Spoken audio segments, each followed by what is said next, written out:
Você tem que ter uma cultura muito forte do seu negócio. Porque aí, tudo mais que você fizer tem que ser coerente, né? Tem que ter esse compromisso com esse conceito. Quando eu falei que tive que pesquisar, estudar muito, foi entendimento não só de ingredientes, temperos, receitas, mas eu tive que estudar história, geografia, tive que pegar a parte filosófica e até espiritual do Japão para colocar no trabalho. O grande soft power do Japão hoje, o que faz mais sucesso mesmo, é a gastronomia.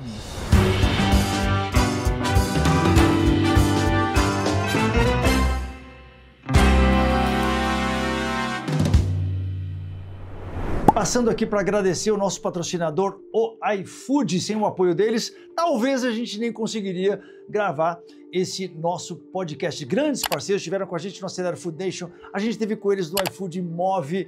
Eles têm soluções muito bacanas para todo o mercado de restaurantes. Se você quiser saber quais são essas soluções, você dá um clique, aperta aqui nesse botãozinho, nesse QR Code, que você vai saber tudo o que eles têm para te oferecer como dono de restaurante. Você sabe como a criação de conteúdo é importante para o sucesso de um negócio gastronômico, e é por isso que você não pode confiar uma parte que é importante, né, do teu negócio para quem não entende de food service.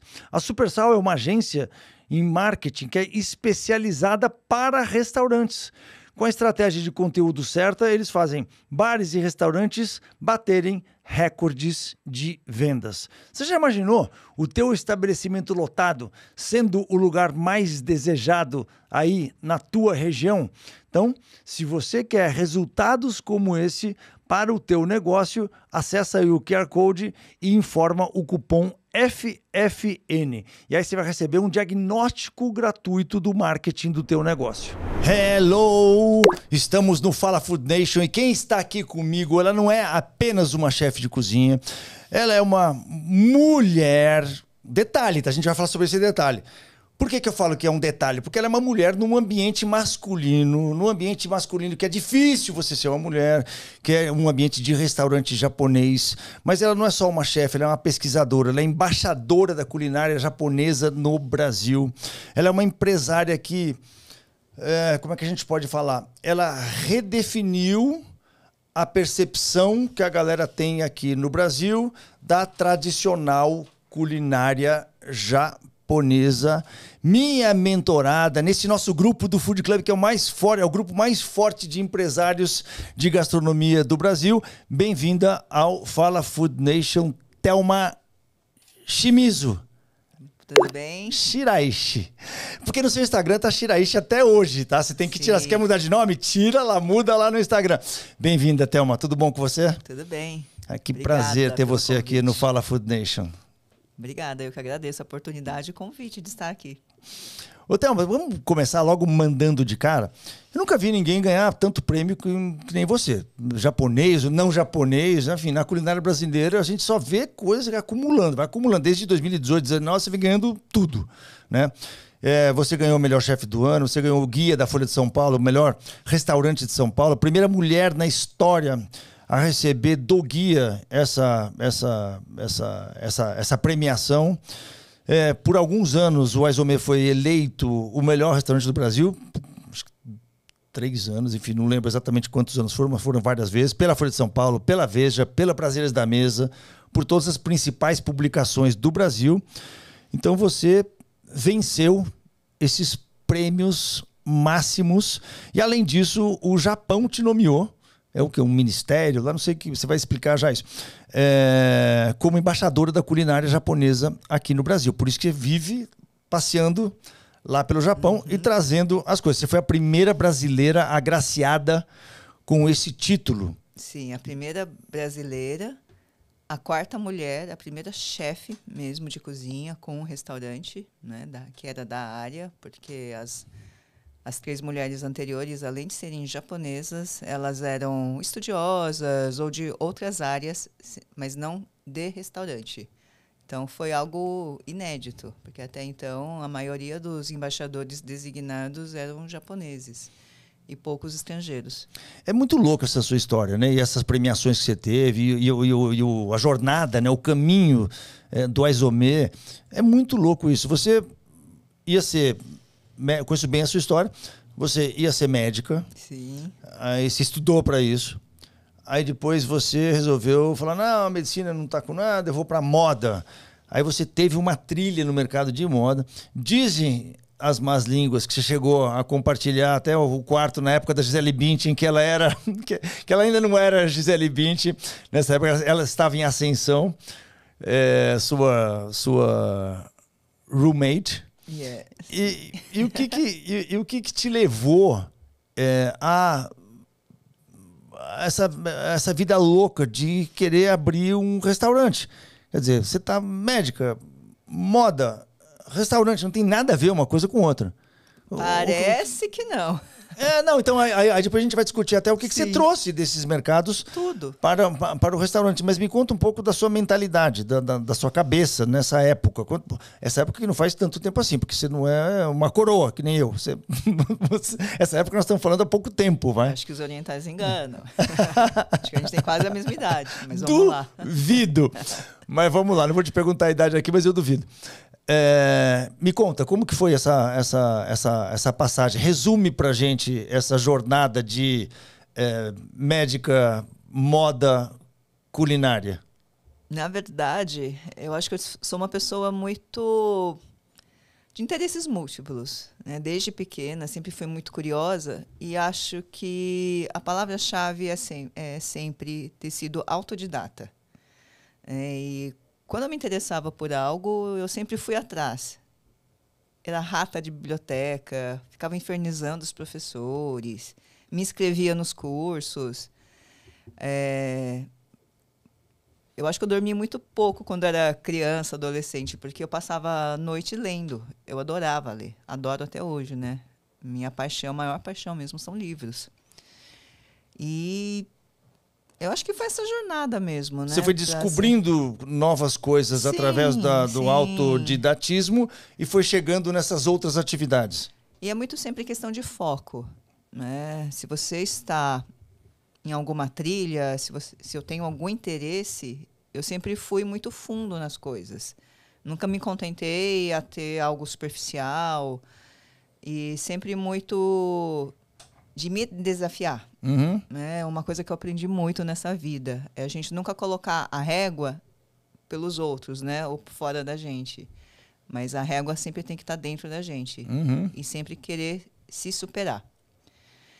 Mas, lógico que nunca foi fácil, né? Porque você imagina, eu sou neta de imigrantes japoneses e na minha família sempre foi muito clara aquela ênfase na educação, em você ter uma profissão séria para ter estabilidade, vencer na vida. E sim, tinha 17 anos, estava lá na faculdade de medicina.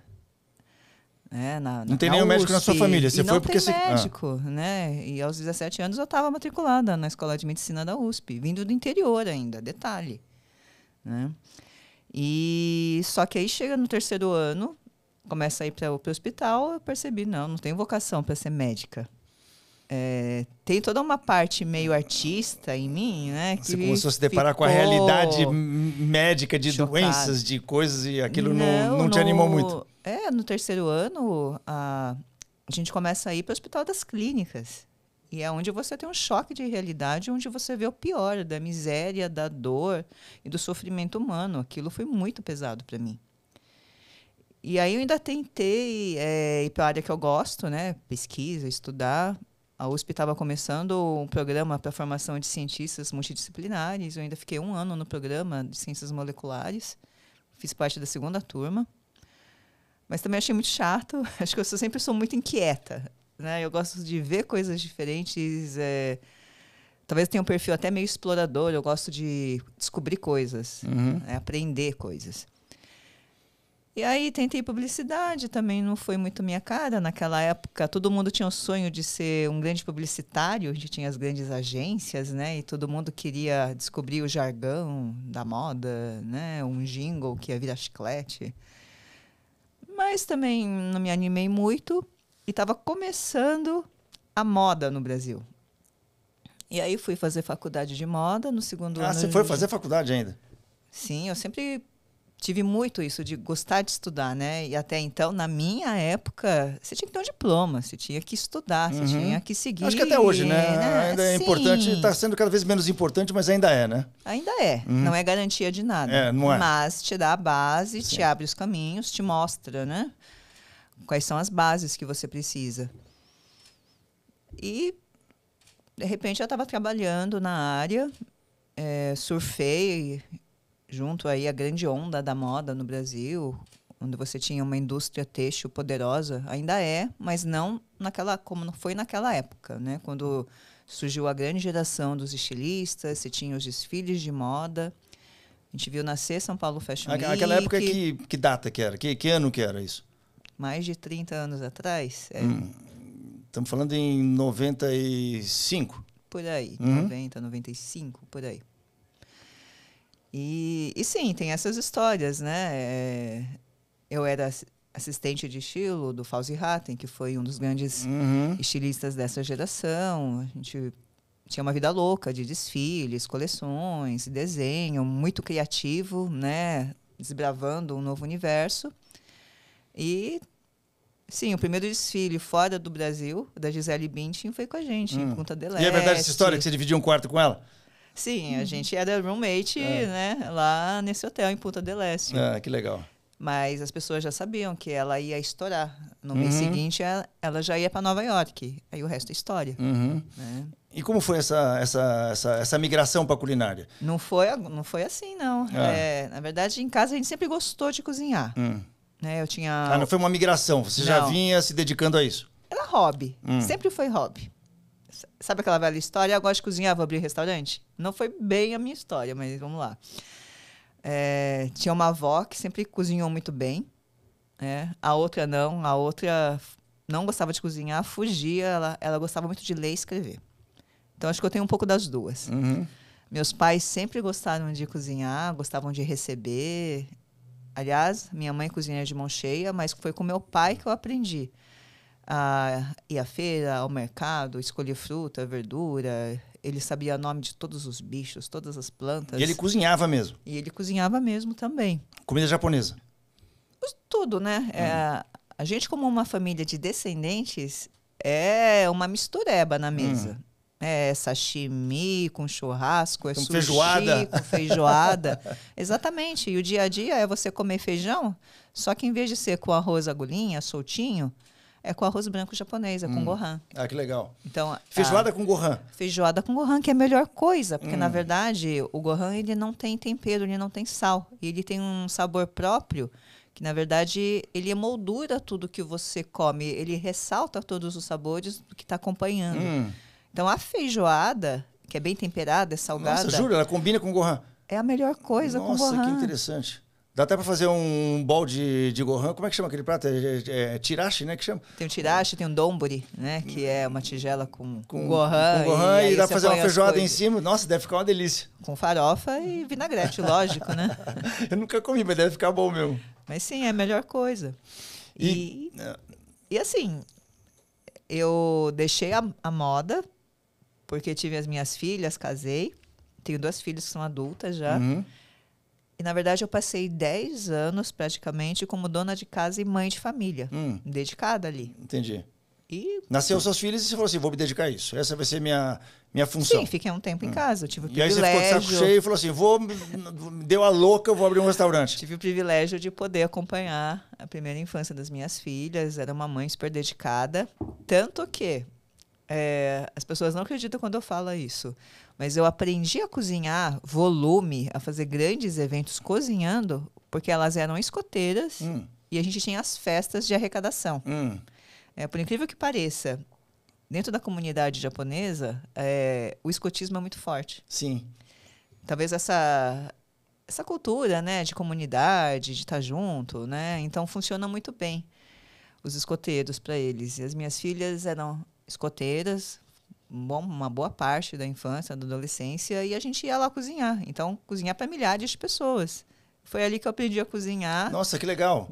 Para bastante gente, com panela grande, com fogão tudo forte. Industrial, né? Entendo planejamento de volume. Essa é uma jornada interessantíssima, porque é muito raro acontecer. Geralmente a pessoa gosta de cozinhar em casa, cozinha para a família, aquele fogãozinho de 4 bocas, aquele foguinho pequenininho, mas não tem ideia do que é cozinhar para um monte de gente. Sim. E de repente você se deparou com essa realidade. Sim, e mesmo assim, antes de voltar mesmo a trabalhar, de fato, eu comecei a tentar ser freelancer de eventos, porque a minha jornada na moda era muito mais organizar os desfiles, as coleções, coletivas de imprensa, né?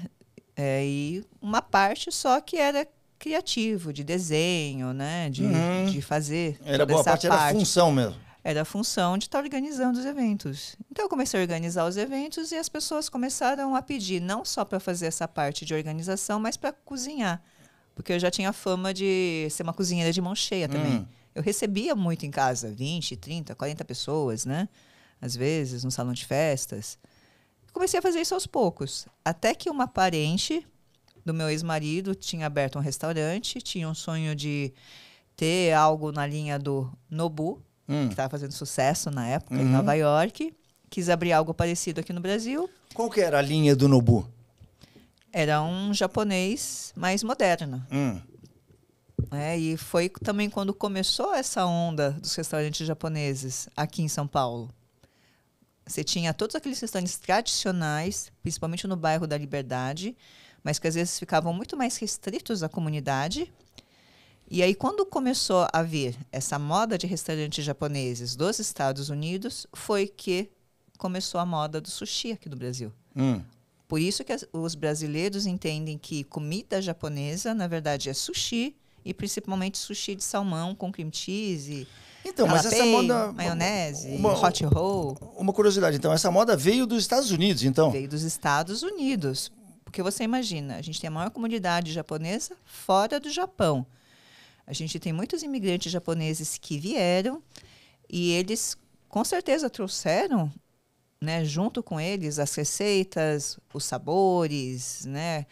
E uma forma de conexão, quando eles deixaram a terra natal, era tentar replicar aqueles sabores, né, que eles sentiam falta. Só que uma parte dos meus estudos hoje em dia é exatamente essas adaptações que os imigrantes tiveram que fazer aqui no Brasil. Só que a culinária japonesa só pegou aqui no Brasil quando veio a moda americana. E o Nobu era o maior expoente dessa... Foi um dos grandes representantes, né? Mas... É um cara super conhecido, né, o Nobu. Para quem não sabe, dá um contexto de quem era o Nobu. Que muita gente fala, o Nobu abriu aqui no Brasil, o Nobu veio, não sei o quê, o Nobu espalhou pelo mundo. Nessa época, qual era o contexto do Nobu? O Japão era muito distante, né? Principalmente no imaginário aqui do Ocidente e no contexto do Brasil. Agora, quando você tem uma grande leva de brasileiros que começam a viajar, né? O câmbio estava favorável, eles começam a ir para os Estados Unidos, começam a se espelhar, né, nos americanos. A gente teve uma invasão, inclusive, nas nossas TVs abertas dos enlatados americanos. Eu sou uma geração que cresceu assistindo os enlatados americanos, né? Muitos filmes de Hollywood. E nessa época começou a ser muito chique você comer sushi. Você via as estrelas de Hollywood comendo sushi como se fosse algo, uau, muito chique, né? Muito exótico, diferente. Mas porque tem uma comunidade muito forte ali nos Estados Unidos também, principalmente na Califórnia, Los Angeles, né? Então, mas esse estilo de comida do Nobu que chegou para o Brasil, que veio com sushis e tal para o Brasil, o salmão, o cream cheese, não sei se foi o Nobu responsável por trazer o cream cheese, eu sei que existe uma... Sim, não, mas ele foi um dos chefes japoneses que tiveram maior projeção internacional. Muito antes do Japão virar moda, entrar no radar do mundo inteiro, né? Então, mas você foi influenciada por esse estilo? Não. Não, por quê? Porque a sua culinária, ela se destaca... Por ser raiz. Por ser raiz, por ser tradicional, por ser meio anti isso. Exato, né? Porque para mim não fazia sentido. Eu tinha memória do que eu comia em casa, do que meus avós falavam, né? E para mim não fazia sentido. Por que a gente estava replicando um modelo americano, né? Então, na verdade, uma culinária japonesa que fez uma escala nos Estados Unidos. E mundial, né? Porque o Nobu se espalhou por... Sendo que a gente tem uma comunidade muito forte aqui no Brasil. Mas você já tinha esse contato com a culinária tradicional? Como que você sabia disso? Por exemplo, você cozinhava na sua casa, mas você fazia a comida dos escoteiros. Aí você viu o Nobu chegando no Brasil com sushi, com cream cheese, com salmão, com essa coisa toda. Você já tinha esse contato com a culinária tradicional japonesa? De onde surgiu? Sim, porque hoje é o grande diferencial que você tem é esse. Mas como que isso... uma base muito forte, uma referência muito forte. Mas como que isso surgiu na sua vida? A culinária tradicional japonesa? Foi dessa ideia mesmo de... É que meu pai, por exemplo, ele era gerente do antigo Banespa, lá do Largo da Batata. Aliás, por que chama Largo da Batata ali? Não sei. Poucas pessoas sabem. Eu moro do lado, mas não sei. Poucas pessoas sabem dessa história, mas, na verdade, os imigrantes japoneses vieram por causa do café, foram direto para as lavouras de café, para substituir, né, primeiro, a mão de obra escrava, depois para substituir os outros imigrantes de outras nacionalidades, italianos principalmente, né? Teve uma época que Itália proibiu que viesse imigrantes italianos porque as condições aqui no Brasil eram horríveis. E aí, sem muita saída, eles assinaram os tratados de imigração com o Japão. As pessoas também não sabem do preconceito amarelo, que é muito forte. Era muito forte no Brasil. Você fica chocado se você vê os periódicos, os jornais daquelas épocas, né, sendo muito contra a imigração de amarelos, de japoneses. Até que, sem saída, foram assinados, né, os tratados de imigração. O Japão também estava sofrendo o desafio, né? Teve reforma agrária, teve toda uma mudança na estrutura ali com a restauração, a época moderna, e muitos estavam desapropriados, sem perspectiva. Tinha gente passando fome no Japão. Então, muitos viram na imigração, né, na emigração, uma saída para isso e vieram para o Brasil.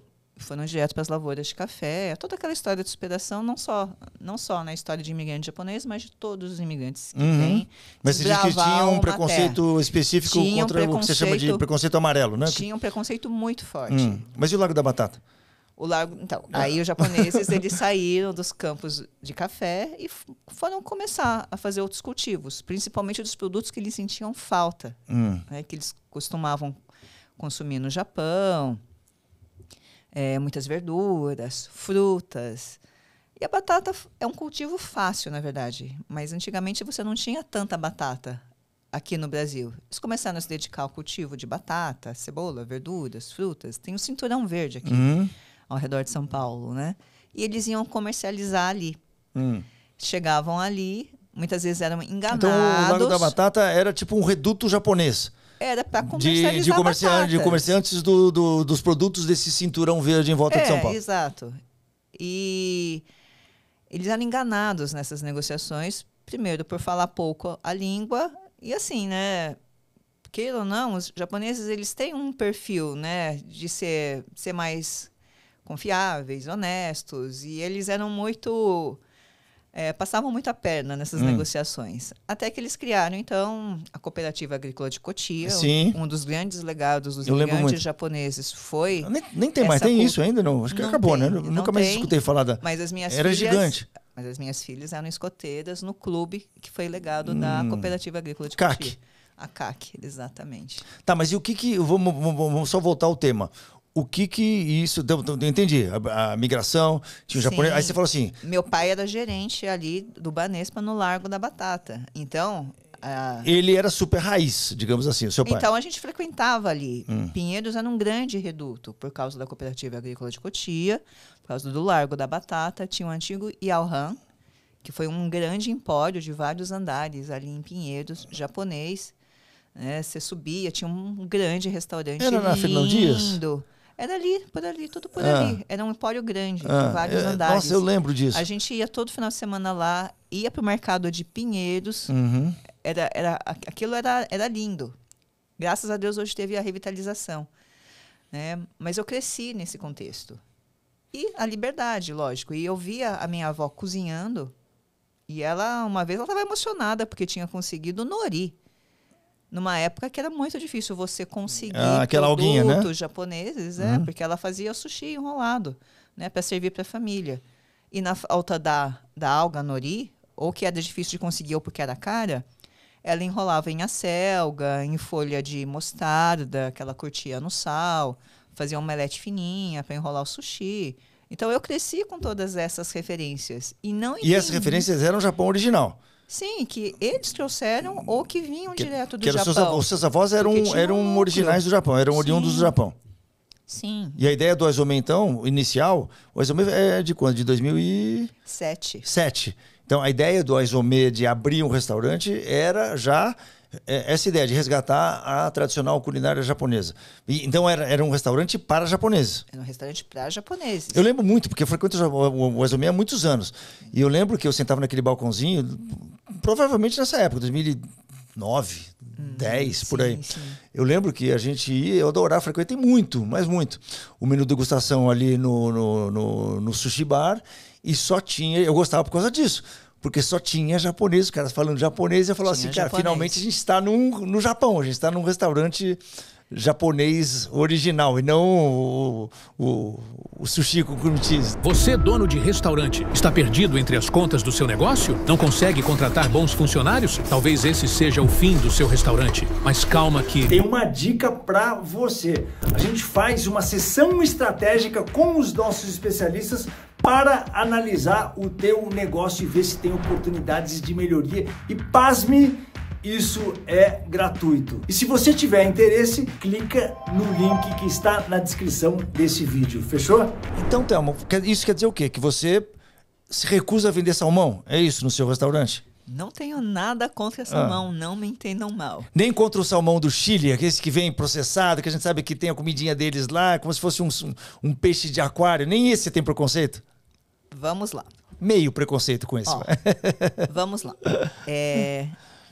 Todo o conceito do Aizome é baseado nessas referências que eu fui buscar direto da fonte. Porque para mim não fazia sentido a gente servir uma culinária japonesa que fez escala nos Estados Unidos. Tá, ótimo. Desde sempre isso, desde o dia 1. Desde sempre, desde o dia 1. Então, meu primeiro mergulho... Quando você fala buscar lá as referências, lá, quer dizer o quê? Que você foi para lá? Fui para lá, antes de abrir o restaurante, você foi pesquisar? Não, eu só fui para o Japão depois. Mas Na você minha pesquisava... época, ainda era muito caro ir para o Japão. Tá.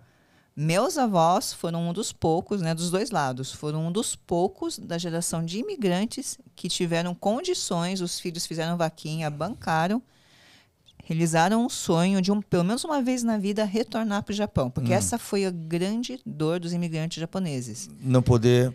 A ideia era que eles viriam para o Brasil, enriqueceria e voltariam, né, bem de vida para o Japão. E nunca retornaram. Não rolou. Não rolou, porque a vida é difícil. Sim. Meus avós foram um dos poucos que tiveram esse privilégio, porque os filhos, né, os meus pais, os meus tios, fizeram esse sonho para eles. Mas eu fui... Então vamos para 2007, Sim. Quando vocês resolveram abrir um restaurante japonês tradicional para os japoneses, desde japonês para japonês. O Aizome já nasceu com essa premissa. Por quê? Então, mas só me conta da história de como surgiu o Aizome. Nasceu com essa preguiça, não, nasceu com essa premissa, mas tá... Tinha uma casa, tinha um ponto, você falou, vamos, você e o seu marido na época, você falou assim, vamos se jogar nessa, vamos alugar essa casa, é uma oportunidade, acho que isso é um bom negócio. Eu nunca pensei que eu ia ser dona de restaurante, muito menos chefe de cozinha. Eu gostava de cozinhar. Estava lá fazendo os meus eventos, tinha começado a fazer um ou outro trabalho como personal chef, porque... as pessoas me chamavam para cozinhar na casa delas, né, em ocasiões especiais, gostavam da minha comida. Até que veio uma prima do meu ex-marido, tinha aberto o restaurante, viu que, né, não era tão fácil assim. Né, aquilo que eu falei, que era espelhado no Nobu de Nova York. Então já esse restaurante da prima do seu marido era nesse estilo? Era nesse estilo, ela abriu. Aí ela quis voltar a estudar, fazer curso nos Estados Unidos e ofereceu pra gente. Aí a gente gostou da ideia, foi lá ver. Esse restaurante, a sociedade não deu certo. Aí surgiu a ideia. Então, vamos abrir um outro restaurante. Só que, desde o início, eu já tinha na cabeça que teria que ser um restaurante diferente do que tinha. Eu não ia seguir essa linha. Já era na Fernão Quadrim? Aí a gente foi procurar. Propositadamente, a gente foi procurar perto do consulado do Japão. Porque se a gente quer fazer uma culinária mais raiz, entre aspas, teria que ser perto desse público. Então, ali na Paulista, fica o Consulado Geral do Japão, ficam as sedes das grandes empresas e corporações japonesas, e a maioria dos japoneses que vem para o Brasil para trabalhar mora ali, na região da Paulista, Paraíso. Nossa, então, que sabedoria. Então, a gente já foi procurar ponto por ali, e, de repente, estava lá, aquela casa antiga, na Fernão Cardim, fica a 3 quadras da Paulista. Mas esse era o restaurante da prima do seu marido? Não, esse não deu certo. Ah, tá. Então já não foi. Aí começou a sair a ideia de fazer um outro restaurante já com esse pensamento. Ele nasceu lá na Fernão Cardim, então o Aizomé. Aí ele nasceu lá na Fernão Cardim. Que para quem não conhece é uma casa, para quem não é de São Paulo, talvez você não conheça o Aizomé, é uma casa grande, né? É um casarão. Uma casa antiga. Que você tem a cozinha, você tem o sushi bar ali embaixo, em cima você tem um monte de salinhas. Sim. Né, tatame, inclusive, tem 2 salas com tatames, né? É bem típico japonês, bem tradicional. Mas a gente já tinha essa ideia. Desculpa, só antes de você continuar. É típico tradicional o quê? Você ter as salas a tradicionalidade tatame, é isso. Todo restaurante tradicional japonês, você tem um sushi bar, onde você faz ali o omakase, né, que chama. Isso. O omakase a gente faz em todos os ambientes, mas ali no balcão é onde ficam os sushi shokunin. Eu não falo sushi man, muito menos sushi uma. Sushi shokunin. O que é sushi o quê? Shokunin? Porque tá vendo? Sushi man, sushi woman. De onde que vem essas palavras? Não sei. Do inglês, dos americanos, né? E na verdade no Japão você fala sushi shokunin, que na verdade é uma palavra unissex até. Não tem essa diferenciação.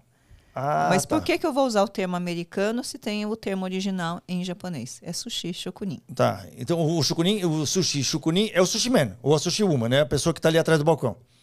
Tá? E que está cozinhando para esses clientes que sentam em volta do bar. Isso. É um dos ambientes, talvez o ambiente principal, né? Que é o mais para quem quer ter uma experiência de sushi representativo. E quer ver o shokunin fazendo ali, sim. Tá. E aí tem as salas. Tem as salas japonesas com tatame, né? Num ambiente bem decorado, ao estilo japonês, onde você tira o sapato para se sentar. Eram essas salas que os clientes japoneses adoravam. E essas salas são reservadas também para grupos pequenos? Porque eu sei que tem um monte de salinhas de vários tamanhos. Sim, eu tenho duas salas reservadas, né, nesse estilo japonês. Uma cabe de 4 a 6 pessoas e outra cabe ali de 6 a 10, até 12. E essas salas são só para grupos desse tamanho? O ideal, assim, né? Eu não consigo... Até consigo pegar a sala menor e pôr 2 pessoas. Mas eu perco... O ideal é para grupos mesmo. Tá. Porque fica esquisito, né? O cara sentar também com dois grupos diferentes, sentar numa salinha pequenininha, um do lado do outro. É uma sala reservada com uma mesa única. Mas aí você tem a outra sala que tem mesas. Tem mesas e cadeiras. Inclusive uma sala reservada com mesas e cadeiras, que é para 6 pessoas. Por quê? Os japoneses, esses executivos, ou o pessoal do consulado, ia muito para fazer almoços e jantares de negócios. Agora, uma curiosidade que acho que eu contei poucas vezes. O Aizomé, quando ele abriu, ele era o izakaya, na verdade. A gente, a princípio, não tinha o balcão veio alguns meses depois, mas a gente abriu primeiro com as salas do andar superior e a sala do andar inferior fechada. O que é um izakaya? Explica pra galera. Izakaya é o boteco japonês. É que, de alguns anos pra cá, virou moda. O izakaya, o boteco japonês. A gente abriu vários, né? Teve vários que abriram aí nos últimos anos. E é uma proposta muito bacana. né? Porque, diferentemente de um monte de casa que serve só sushi, o izakaya tem alguns que até põe na placa. Não tem sushi, não tem sashimi. Para quebrar um pouco isso, né? Então você vai no izakaya para beber e petiscar. E é comida raiz, é divertido, é bacana. Essa cultura do izakaya também. Então ele começou como izakaya? Ele começou como izakaya para os executivos japoneses, na verdade. Então, o pessoal saía dos escritórios ali da Paulista, 6 e pouco já estavam batendo na porta do Aizome e vinham lá para beber e comer. Principalmente pediam pratos que eles sentiam saudades do Japão, que não encontravam em nenhum lugar aqui no Brasil. Então a gente foi se especializando nisso. Todos tinham lá garrafas com nome, né? Garrafa de uísque, garrafa de shochu, que é o destilado japonês, garrafas de saquê. Tipo um clube dos executivos dos japoneses. engravatados. Eles chegavam lá, tiravam a gravata, tiravam o paletó. Tanto que se você for nas minhas salas reservadas até hoje, você vai ver pendurado nas paredes, né? Cabides para pendurar paletó e calçadeira, porque na hora que vai embora tem que colocar de volta o sapato social, né? Calçadeira para ajudar a enfiar o pé no sapato. Exato.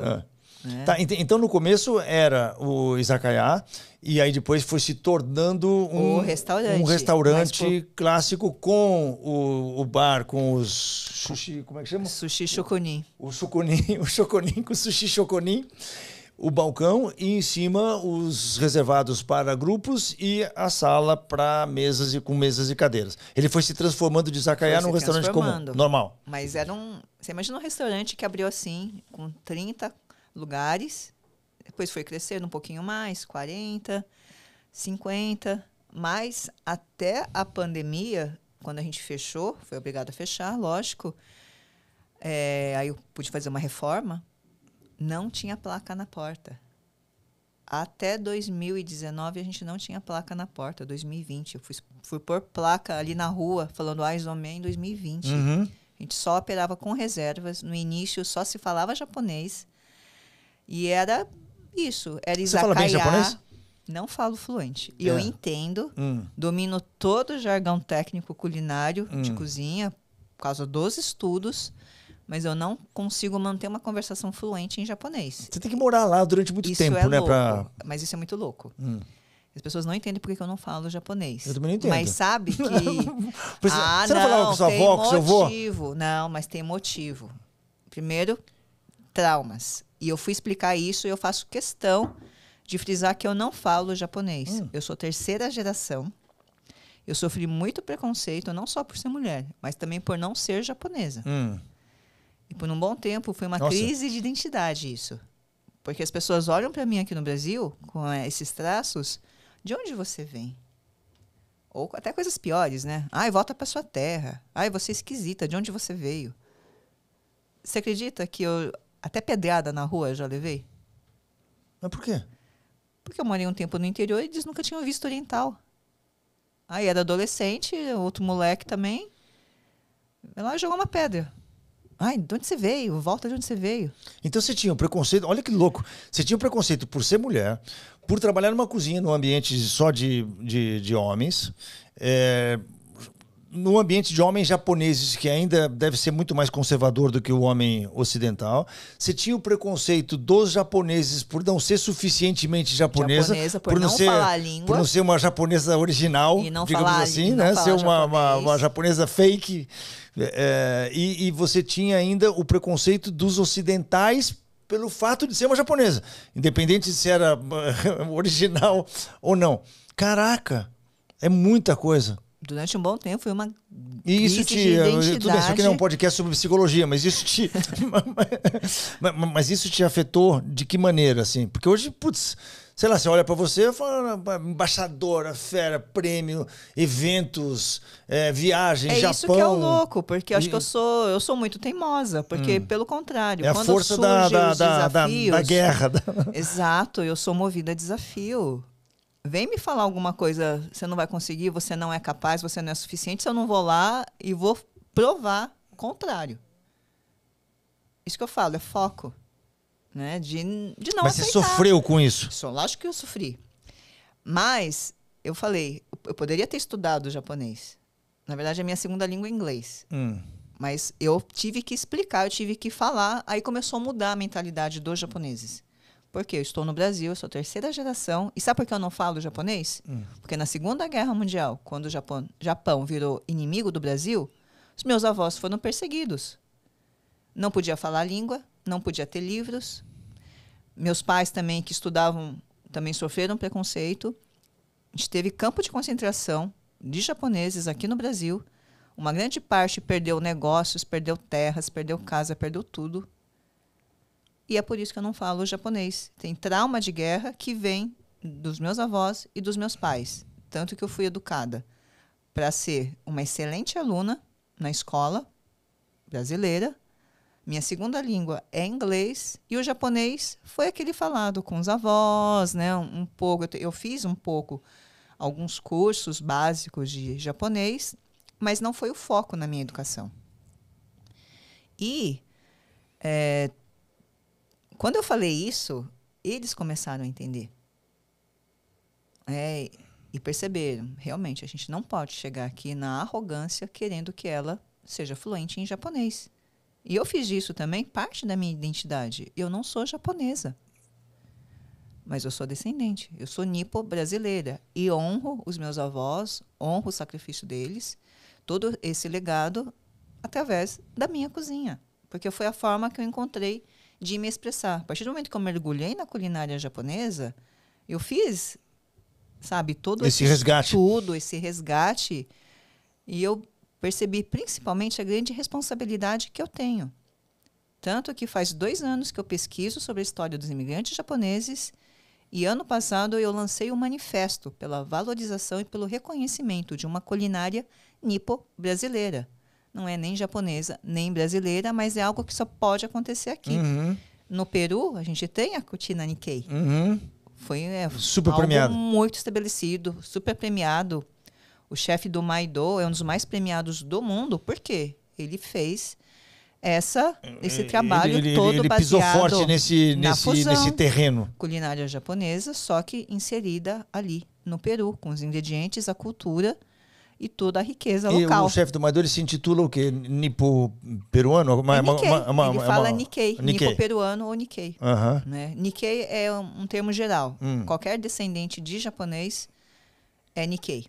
Tá. Independente da geração. Isso, da geração ou da nacionalidade, entre aspas, né? Entendi. Pode ser um Nikkei brasileiro, ou peruano ou americano. Exato. A gente tem encontros pan-americanos e mundiais de Nikkeis, né, de japoneses e descendentes que se espalharam pelo mundo. Agora, como é que eu tenho a maior comunidade japonesa fora do Japão e ninguém fala sobre essa herança, ninguém fala sobre a herança, sobre a cultura, brasileiro. O que se criou, o legal que é. Nossa, é uma coisa louca isso. Mas eu só consigo falar sobre isso agora, eu só consegui desenvolver tudo isso e fazer o Aizome ser o que ele é, porque eu tive uma base, tive todo esse respeito, esse entendimento e esse mergulho profundo. Precisa ter a base, precisa ter a referência certa. E aí depois você começa a entender tudo. E você começa a pisar forte no que você sabe que é o correto. E aí uma coisa vai levando a outra também, né? Porque você vai sendo reconhecida, vai recebendo prêmios, o restaurante vai sendo reconhecido, você como chefe vai sendo reconhecido, como mulher vai sendo reconhecido, e aí você faz a pesquisa para estabelecer mais ainda esse posicionamento da cozinha nipo-brasileira, que você chama? Sim, nipo-brasileira. Cara, que história interessantíssima. Nossa Senhora. E eu te falei, a gente começou pequenininho, como izakaya. E aí aqueles próprios clientes, grandes executivos e consulado começou a pedir para a gente ter refeições mais elaboradas, né? Servir omakase, servir menu degustação, porque eles queriam trazer clientes para almoços e jantares de negócios. Né? Ter uma experiência japonesa mais sofisticada. Além de uma comida informal de izakaya. E foi aí que foi crescendo o Aizome. Nossa, eu ia te perguntar lá no começo da entrevista para você dar um contexto do que é o Aizome hoje, quantos funcionários você tem, quantas casas, não sei o quê. A gente acabou enveredando por esse papo, que é muito mais interessante, né, de como das origens da comida, da cultura, da guerra, coisas que a galera não sabe. que teve campo de concentração japonês no Brasil. A gente nunca imaginou isso. No meio da selva amazônica. E é isso que eu falo. As pessoas acham que os japoneses aqui no Brasil, que a colônia, entre aspas, né, tá aqui em São Paulo. Sim, a gente tem uma grande concentração aqui. Tá na Liberdade. Liberdade foi um capítulo muito importante, né? Não só dos japoneses, mas de outros povos. Eu poderia fazer um podcast inteiro falando da história do bairro da Liberdade. E todos os outros povos que fizeram de lá também o seu assentamento. Tá? O seu coreanos, local. Tem vários. Tem vários. Não. Você tem os africanos, você tem os povos originários, você tem os imigrantes Liberdade italianos. É um popurrí, né? É um popurrí. E hoje não se pode falar que é bairro japonês. É bairro oriental, hoje em dia. E é um local muito importante turístico, tá? Mas a gente podia falar sobre isso, vamos deixar para outro podcast. Imagino que deva dar um podcast inteiro só sobre a Liberdade. Só sobre a história da Liberdade. Tá, mas os japoneses se espalharam pelo Brasil todo. Todas as regiões do Brasil você teve imigrantes japoneses, Paraná, colônias, sim, e em cada uma dessas localidades tem o seu bioma, teve as suas adaptações, teve os seus desafios. Então, a culinária nipo brasileira também é tão diversa quanto é a diversidade das regiões brasileiras. Agora, deixa eu te perguntar sobre a evolução do Aizome. Então, ele começou lá em 2007, né, que você falou. Aí ele foi até 2019, você não tinha placa na porta, porque era um negócio com reserva, mas já com um sucesso tremendo, sendo super reconhecido pela comunidade, principalmente pela comunidade japonesa. Aí veio a pandemia, vocês sofreram como todo mundo. Eu sei que aí você entrou no delivery, que foi um motor 2 que vocês ligaram lá e que hoje funciona super bem. Motor 3. Motor 3? Tem um capítulo antes. Qual foi o motor 2? Japan House. O meu segundo restaurante. Quando foi o Japan House? Foi em 2018.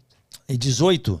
2019. Ah, então foi antes da pandemia. A gente começou as tratativas em 2018. E qual a diferença de conceito do Japan House para o Aizome? Lá, na Japan House, é Aizome também. É Aizome. Mas é um outro conceito? A gente fica dentro do Centro Cultural do Japão, na Avenida Paulista. É um marco turístico ali, né? Na verdade, é um posto avançado para mostrar a cultura japonesa, principalmente contemporânea.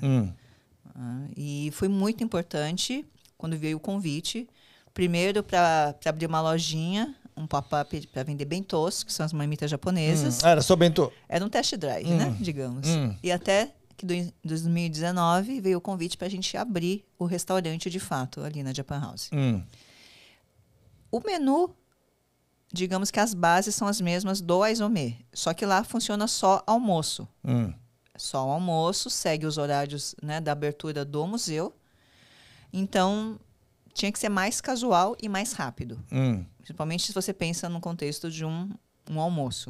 Porque o jantar é longo, os caras ficam lá, tomam todas, no almoço o cara já não toma todas. Isso. Então, na Japan House, seria mais ou menos o que eu sirvo mais no almoço ali dos Jardins, com mais algumas camadas, principalmente uma conexão muito forte com a cultura japonesa, né? Com design, com arte, com gastronomia. A gente sabe que o grande soft power do Japão hoje é cultura pop, com certeza, anime, mangá, né? Mas o que faz mais sucesso mesmo é a gastronomia. Então, é um dos pilares ali na Japan House. Como arte, né? Então, a gente trabalha muito. A cada exposição que você tem na Japan House, a gente tem, por contrato, que colocar um prato ou algo no menu que faça referência à exposição, né? À manifestação artística, cultural ou de design tem esse japonês. Desafio criativo. Tem desafio criativo. Eu adoro isso. E a gente sempre tem, periodicamente, que trazer pautas, né, sobre a diversidade também do Japão, das regiões, dos ingredientes, das tradições, das receitas, datas comemorativas. Então, a gente tem essa conexão muito forte com o Japão, né, sempre atualizada. Então, lá foi o motor 2, assim. E junto, no mesmo ano, veio o título de embaixadora também em 2019. Em 2019. Ou seja, todo esse trabalho que você vinha fazendo desde 2007 acabou culminando nesse convite da Japan House no título de embaixadora. Sim. Que veio do quê? Do governo japonês? Veio do governo japonês. Sempre com a conexão, né? Com o consulado, com não sei o quê. Deve ter tido toda uma influência. Eu sou chefe do consulado há acho que uns 10 anos já. O que significa isso, ser chefe do consulado? Você que faz os eventos do consulado, são todos feitos pela sua empresa, pelo seu catering, digamos assim. Isso, a gente tem... o consulado tem uma residência oficial onde o cônsul geral recebe né, convidados, são os dignatários, são políticos. E aí tem uma cozinha lá super bem montada. Super bem montada. Para você ter ideia, a gente recebe às vezes para 400 pessoas. Tem espaço para isso. E aí você tem uma equipe de catering fixa, residente lá? Não. É a sua equipe que vai para lá, que faz catering em vários lugares. Que sob a demanda, a gente vai lá e se desloca. Então você tem um motor 3, então, que é o de catering, que é o serviço de catering. São os eventos. Você estava me falando antes da gente entrar aqui na gravação... que eu sou uma potência de eventos. E é verdade. Por quê? Eu já te contei que a minha história. A gente te vê em eventos, por exemplo, eu tive vários eventos que tem lá são SP Gastronomia, tem o Taste, tem o... Teve o da Vejinha, essa semana. Da Veja, né? Vários eventos que eu sei que você está sempre presente. E os eventos devem ser um canal de marketing muito legal para você, né? Porque é onde você aparece, onde você está lá presente, onde você tem um contato direto com a galera que vai te cumprimentar, te conhecer. Relacionamento, principalmente com os meus clientes, quando eles me veem nos eventos, né? Isso é muito bacana. Então, mas são eventos diferentes, né? Porque esses eventos, você está lá num boxezinho, a sua galera está ali atrás cozinhando, você está ali na frente socializando. Socializando não, porque geralmente nesses eventos eu também acabo... gente, o pessoal acha que evento é estar lá, né? Tirando fotinho, cumprimentando o pessoal. Que se vocês vão mais me ver é carregando caixa no meu carro, é fazendo decoração, é organizando espaço. E a hora que o pessoal precisa, eu tô lá. Não, mas eu sei, mas eu tô falando, são 2 tipos de eventos, né? 2 tipos de eventos. Esse evento é o evento, não sei como dizer, mas de branding, digamos, vamos chamar assim. De branding, de posicionamento. De posicionamento, e tem o evento mesmo que você faz para 400 pessoas, para 500 pessoas, para vocês indo na Japan House. Às vezes eu cozinho para 4 pessoas.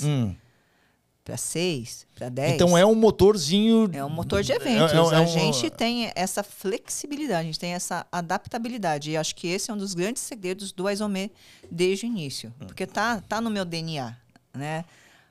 Aceitar desafios e ser altamente adaptável, que foi o grande segredo também quando veio o maior desafio de todos os tempos da humanidade, que foi né, da humanidade moderna, que foi a pandemia. Mas que também te trouxe o motor 3 ou 4, nem sei que motor que a gente está, mas que é um motorzaço para você hoje, né? Sim, essa desgraça da pandemia te fez ligar esse motor. Parece, sei lá, né? Parece frase pronta de guru, mas transformar sempre desafios em oportunidades. Uma desgraça numa oportunidade. Exato. Né?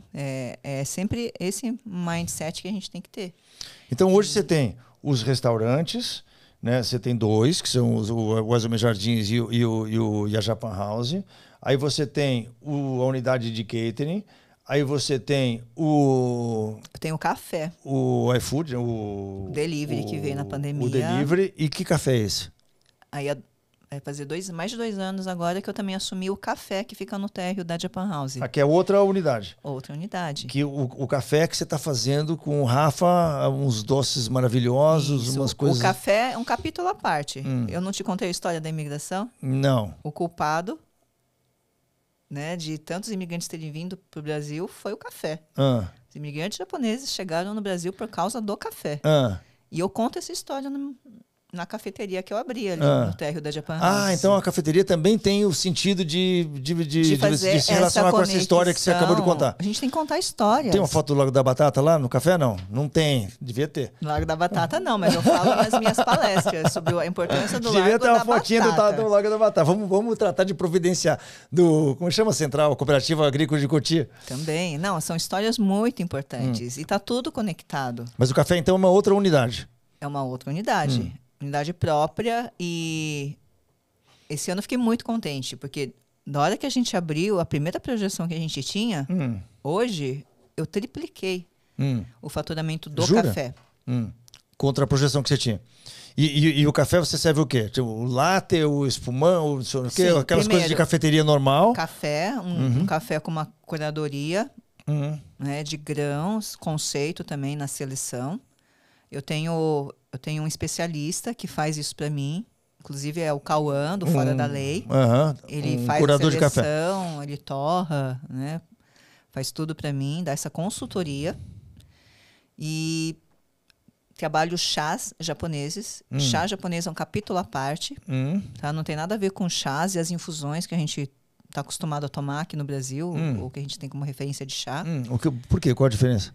Porque no Japão é principalmente o chá verde, né, e as suas variações. E tem toda essa questão de você preservar as qualidades, as características do chá, principalmente concentrar muita clorofila, muitos antioxidantes. Né? Então, o chá é uma bebida muito saudável. O chá japonês, Como se fosse é uma bebida healing, assim, curador, E tem as variações. Eu falo sobre essas variações também do chá japonês e da cultura do chá. Não estou nem falando da cerimônia do chá, que aí é uma forma de arte, né? Você imagina servir o ritual, a xícara de chá é uma cerimônia. Mas isso é cultura japonesa. Não digo nem isso. Mas as pessoas têm a oportunidade de conhecer a variedade de chá japoneses. Tem o café, que lógico é importante, né? E tem a confeitaria, que aí é outro motorzinho novo. Que hoje eu já vou mudar a minha confeitaria de produção, porque não suporta mais, já tem um gargalo de espaço, né? Então, vai mudar de onde? Daquela que já é do outro lado da rua ali, né? Eu vou mudar para um lugar maior. Você vai para outro lugar maior? É, porque ele tá pequenininho. Dá para ver pequeno. as salinhas pequenininhas. Os caras já batendo, eu tive lá. Então, é uma potência. E hoje eu maravilhosa. tenho Nossas chefe coisas. Vocês fizeram um acordo com a Dengo também, né? Muito talentoso. De chocolate. Sim. É a primeira parceria, né? E o cara é bom, né? Dengo, o Rafa é bom, né? Ganhou prêmio esse ano de melhor confeiteiro. Imagina, né? melhor confeiteiro. Olha que louco. Ela ganhou o prêmio de melhor chefe japonês e o Rafa de melhor confeiteiro. Imagina, de um negócio japonês. Que coisa louca. Então vamos lá, já estou perdido aqui. Então você tem o Aizome, você tem a Japan House, você tem a cafeteria, tem o delivery, que é impressionante. Eu fiquei impressionado, porque eu tive lá semana retrasada, enfim, agora há pouco, e aí vi o movimento lá do almoço, e você não consegue perceber que o movimento, porque é tudo muito separado, né? Então tem salinha aqui, salinha ali, tem pessoa aqui, tem gente no coisa, você não consegue ter a dimensão de quantas pessoas estão consumindo ali, né? Mas eu falei assim, nossa, não é tanta gente, era no almoço de semana, dia de semana. Sim. Aí eu entrei na cozinha.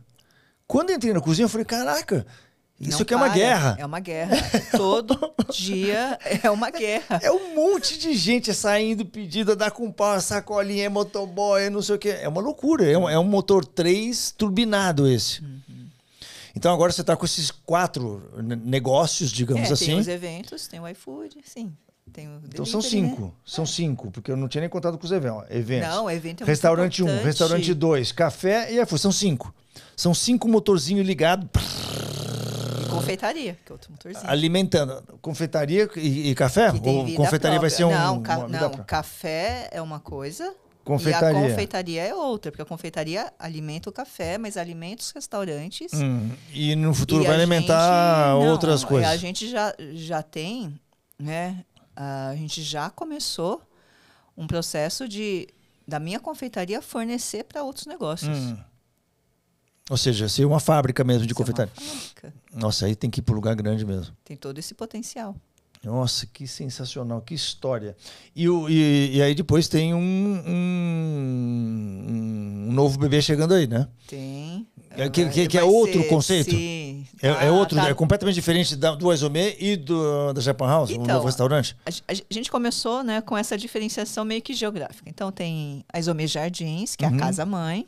Tem a Japan House, a Aizome Japan House. E 2026, janeiro, se tudo der certo. Você está adiando. Estamos torcendo. Não, é questão... Você tá no Brasil, todo mundo sabe que a construção demora, né? Reforma. Mas é janeiro 26. Janeiro 26, tá lá já, tá lá. A gente fez todo o cronograma reverso que vocês do Polite forneceram pra gente, já tá tudo bonitinho. Tá desenhadinho? Tá desenhadinho. A gente usou todas as ferramentas que vocês estão dando pra gente lá, pra se organizar. Inclusive eu tive lá e o Cazu, né, que está cuidando da parte de CMV, me levaram lá para mostrar o estoque. Falou, por isso eu não tinha ideia de como que era isso daqui. A gente tinha muito dinheiro parado em estoque. Muito. Tipo assim, 6 dígitos. 6 dígitos em estoque. Não, e essa rotinazinha que a gente prega, né, para os nossos clientes e que muitos deles demoram para pegar, porque tem 1000 resistências, né? Tem 1000 preconceitos, 1000 crenças que falam assim, não, mas para contar toda semana, fala, pô, mas toda semana eu vou ter que contar, aí eu não tenho mão de obra, eu não tenho recurso, aí tem não sei o que, aí eu falo o tempo todo, falo, cara, eu já escutei essa historinha 450 mil vezes na minha vida, que eu não tenho, que não consigo, que não dá, que não sei o que, mas vai fazer. Vai contar toda segunda-feira só que você vai ver a diferença que dá. Eu estive lá com o Cazu e ele fez, e ele é muito bom, né? Ele fez não só a contagem semanal, o ritual da contagem semanal, mas ele organizou o estoque inteiro com etiquetinhas em cada uma das coisas. Tudo tem o seu. Aí ele codificou, que a gente prega também, né? Cada um dos produtos. Ele falou, cara, isso deu um trabalho. Eu falei, dá trabalho, vai dar trabalho mesmo. Botar o código 100.05.001.99. Sei lá, é um produto X que tem ali. Mas, pô, no seu estoque lá tem sei lá, uns 300, 400... Nossa, eu acho que nenhum restaurante tem tanta variedade de ingredientes quanto a gente. De insumos. Sim, o Aizomê trabalha... Assim, esse é o grande desafio do Aizomê. Porque eu trabalho com pequenos produtores. Eu trabalho com ingredientes que ninguém tem ou ninguém tem acesso. E cada um tem que ser uma codificação diferente. Eu vou direto ao produtor, eu vou direto ao fornecedor, sabe? São coisas que ninguém tem. Que dá essa diferenciação do Aizomê. Ah, por que o Aizomê é diferente? Porque a gente tem isso.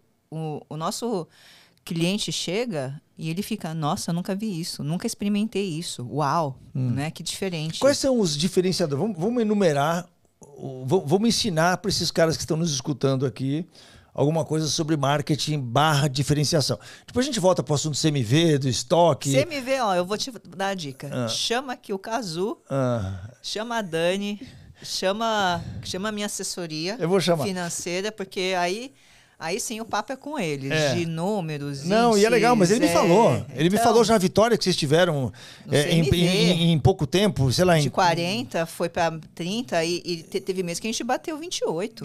Não, imagina, isso é uma loucura. O ganho disso, você que está escutando, fala assim, de 40 para 30, teve mês que foi 28.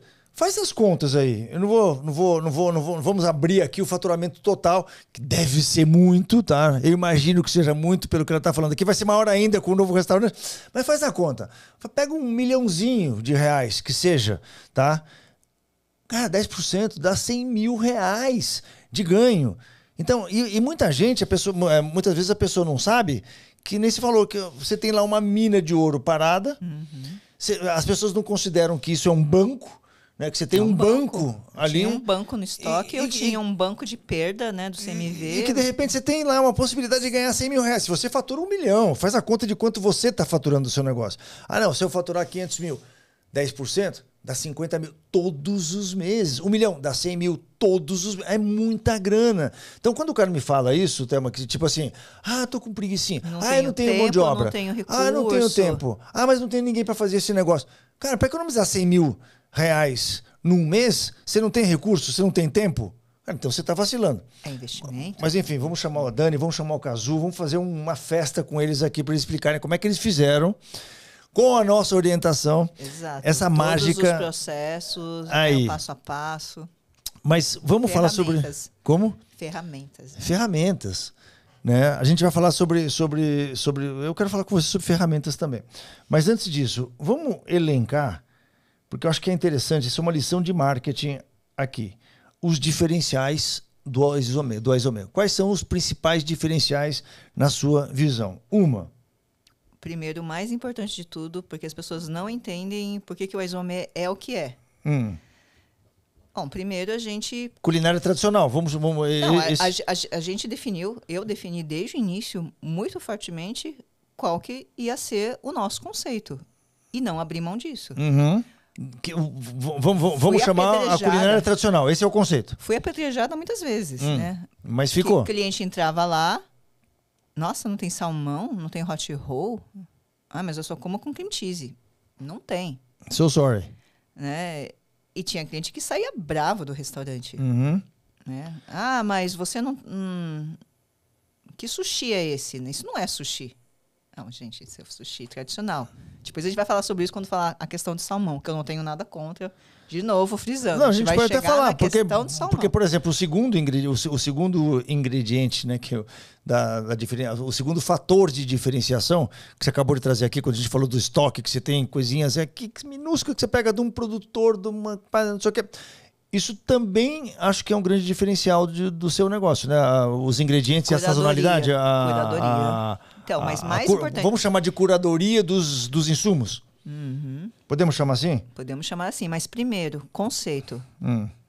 Conceito e muita coerência, sempre. Em todos mas o conceito o conceito a gente já falou. O primeiro. É o conceito da tradicional culinária japonesa. Que cria uma cultura. Você tem que ter uma cultura muito forte do seu negócio.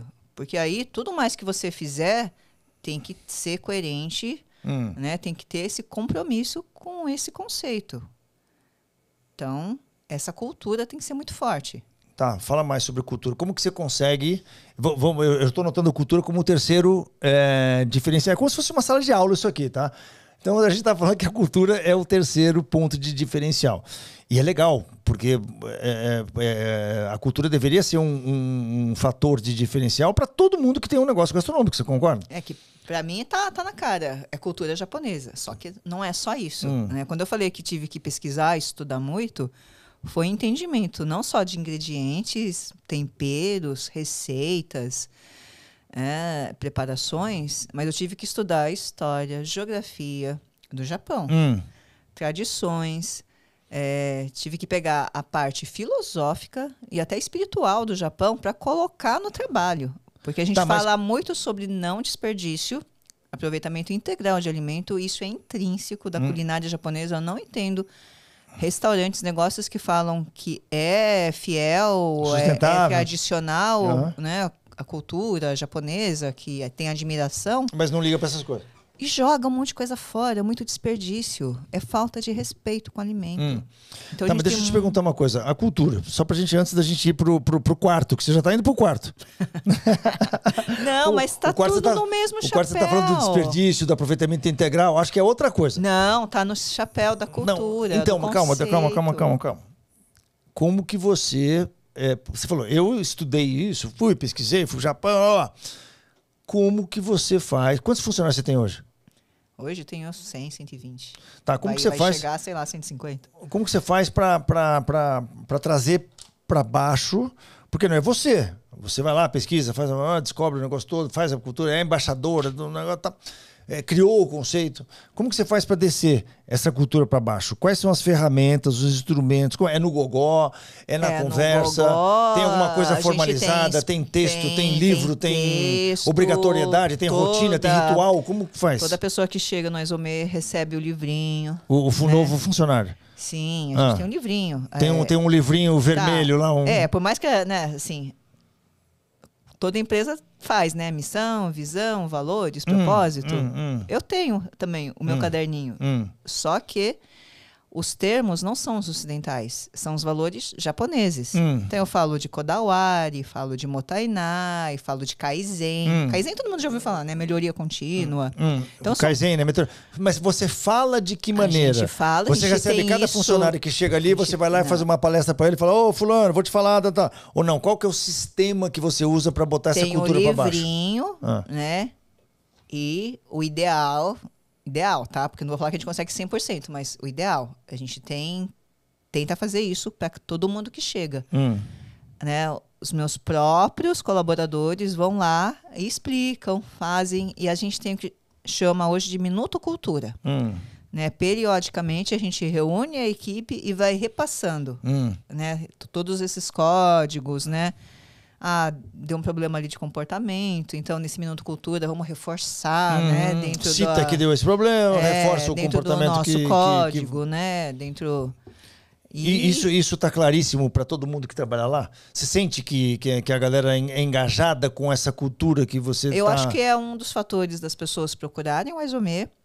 É um dos nossos fatores de diferenciação, mas você sabe que é difícil trabalhar com pessoas, né? É muito difícil as centenas de pessoas igualmente engajado e aculturado. Linha. Mas o importante é que as lideranças tenham muito claro e estejam na mesma página, dar ferramentas para eles terem esse entendimento, né? Porque a gente precisa ir replicando, né? Eu queria chegar na liderança. Tem a árvore, né? Essa árvore. Exato. Qual é essa árvore sua hoje? Tem aqui, Thelma, tá lá no Pinnacle, né? Pá! Beleza, embaixo da Thelma. Como funciona a sua estrutura de pessoas, de liderança embaixo de você? Esquece o nome das pessoas. Tá. Me fala sobre funções.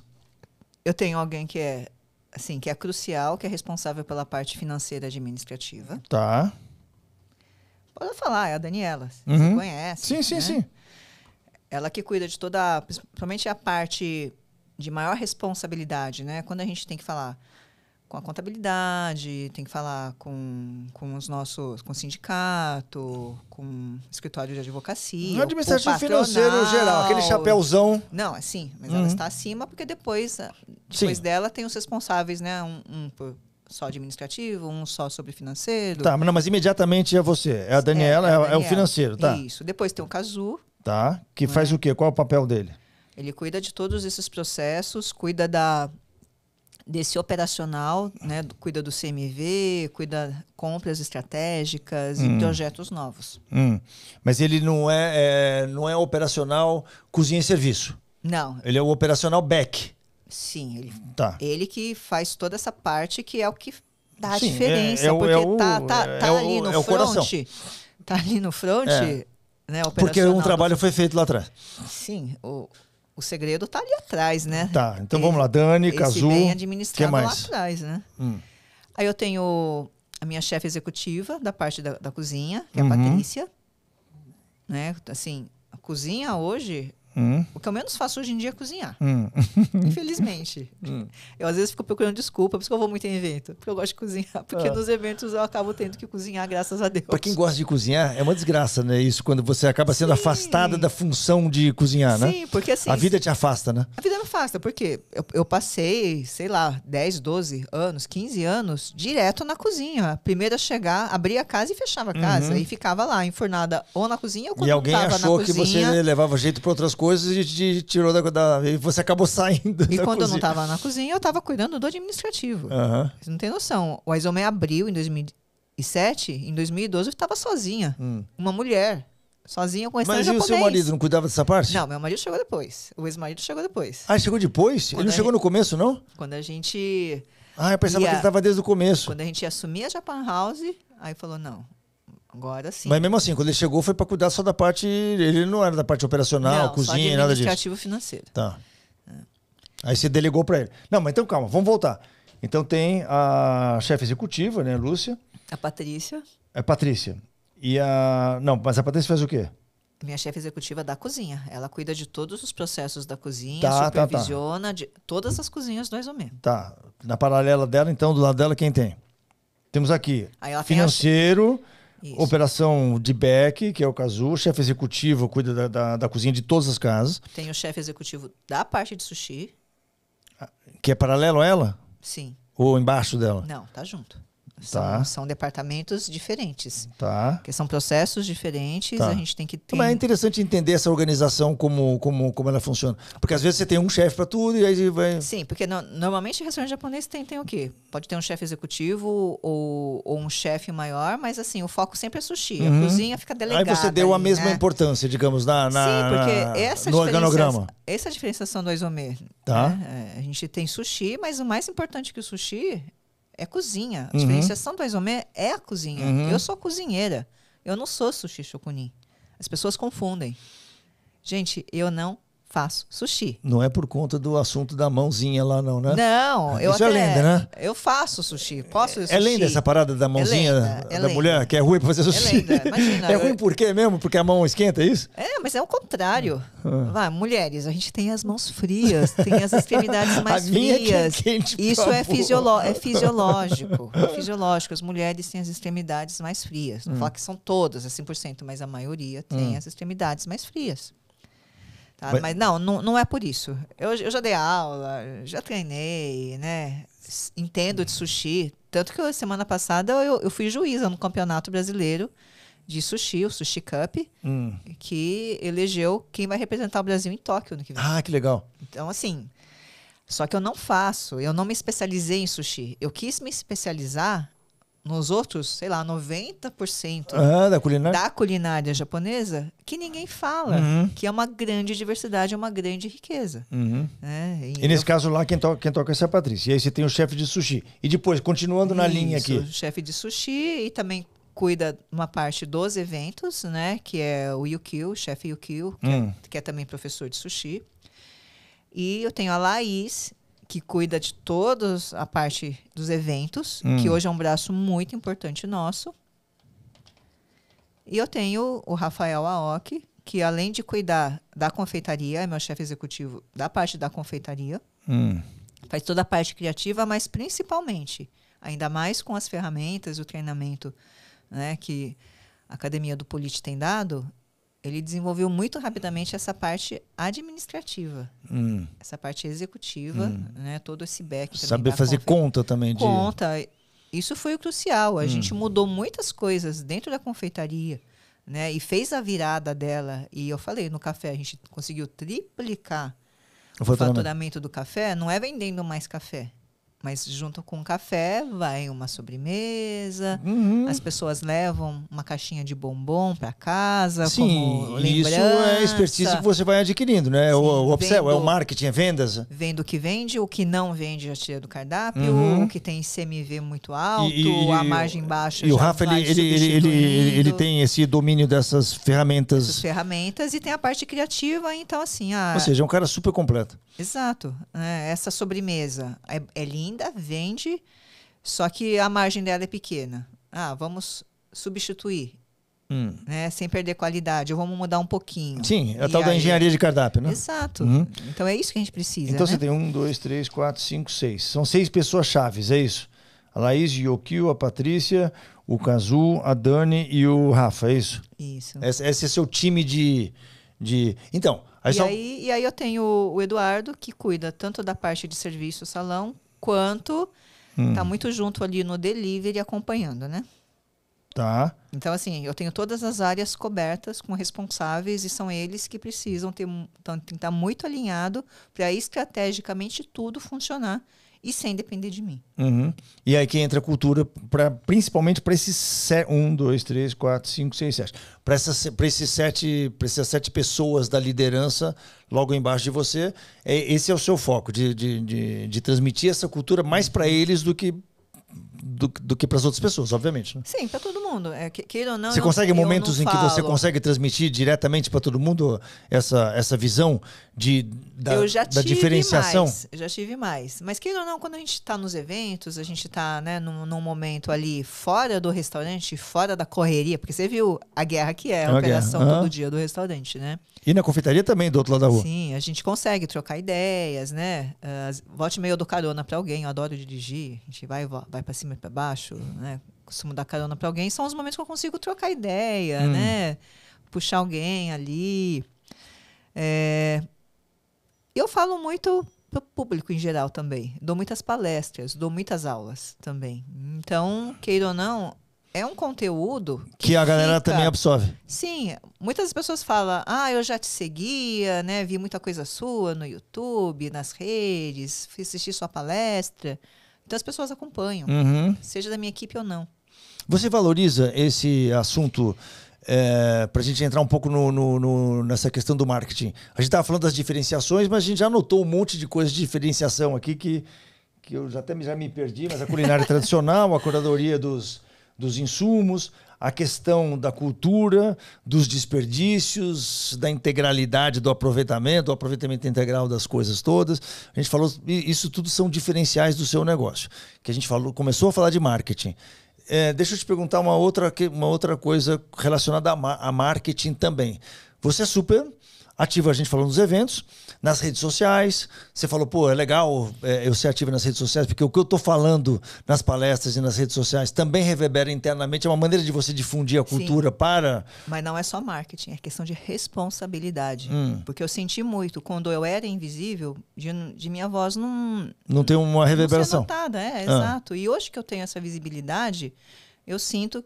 muito mais do que essa oportunidade de vender mais, não, é responsabilidade de falar as coisas certas, de mostrar caminhos melhores e apoiar as causas que fazem diferença. Mas é marketing, apesar de você não gostar de que isso seja marketing, é porque marketing não é você vender alguma coisa. Estou falando que marketing é uma maneira de você se posicionar. De você criar a sua... responsabilidade. E de você divulgar a sua narrativa. Que é essa narrativa maravilhosa que a gente está vendo aqui, que, pô, se você não conta isso nas redes sociais, você vai contar onde? Ninguém vai saber disso. Com certeza. Só que tem muita gente que não aproveita essa... Aliás, tem muita gente, como eu te falei, esse podcast aqui a gente gosta de ensinar para as pessoas algumas lições.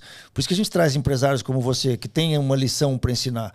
E eu acho que tem muita gente que não abraça o suficiente essa ideia de que primeiro, todo mundo tem uma missão, todo negócio tem uma missão, todo negócio tem um diferencial. Se não tiver, você nem deveria estar no mundo dos negócios, porque se você não tiver um diferencial...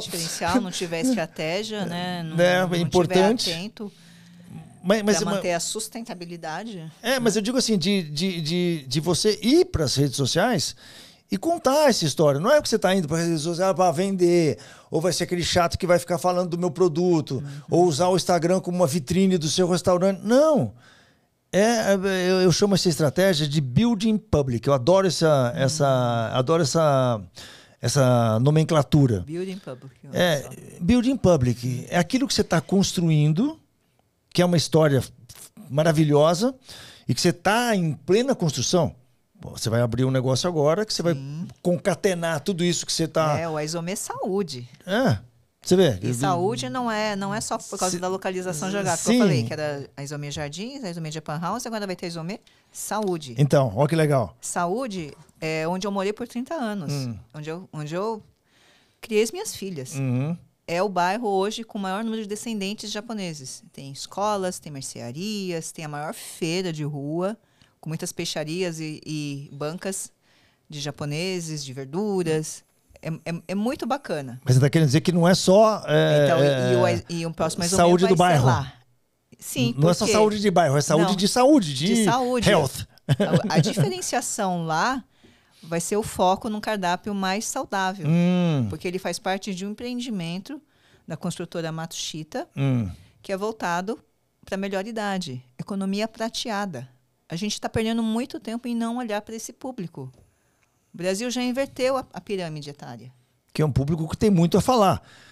Como eu, economia prateada é isso aqui, ó. Para quem não sabe o que é economia prateada, é isso aqui.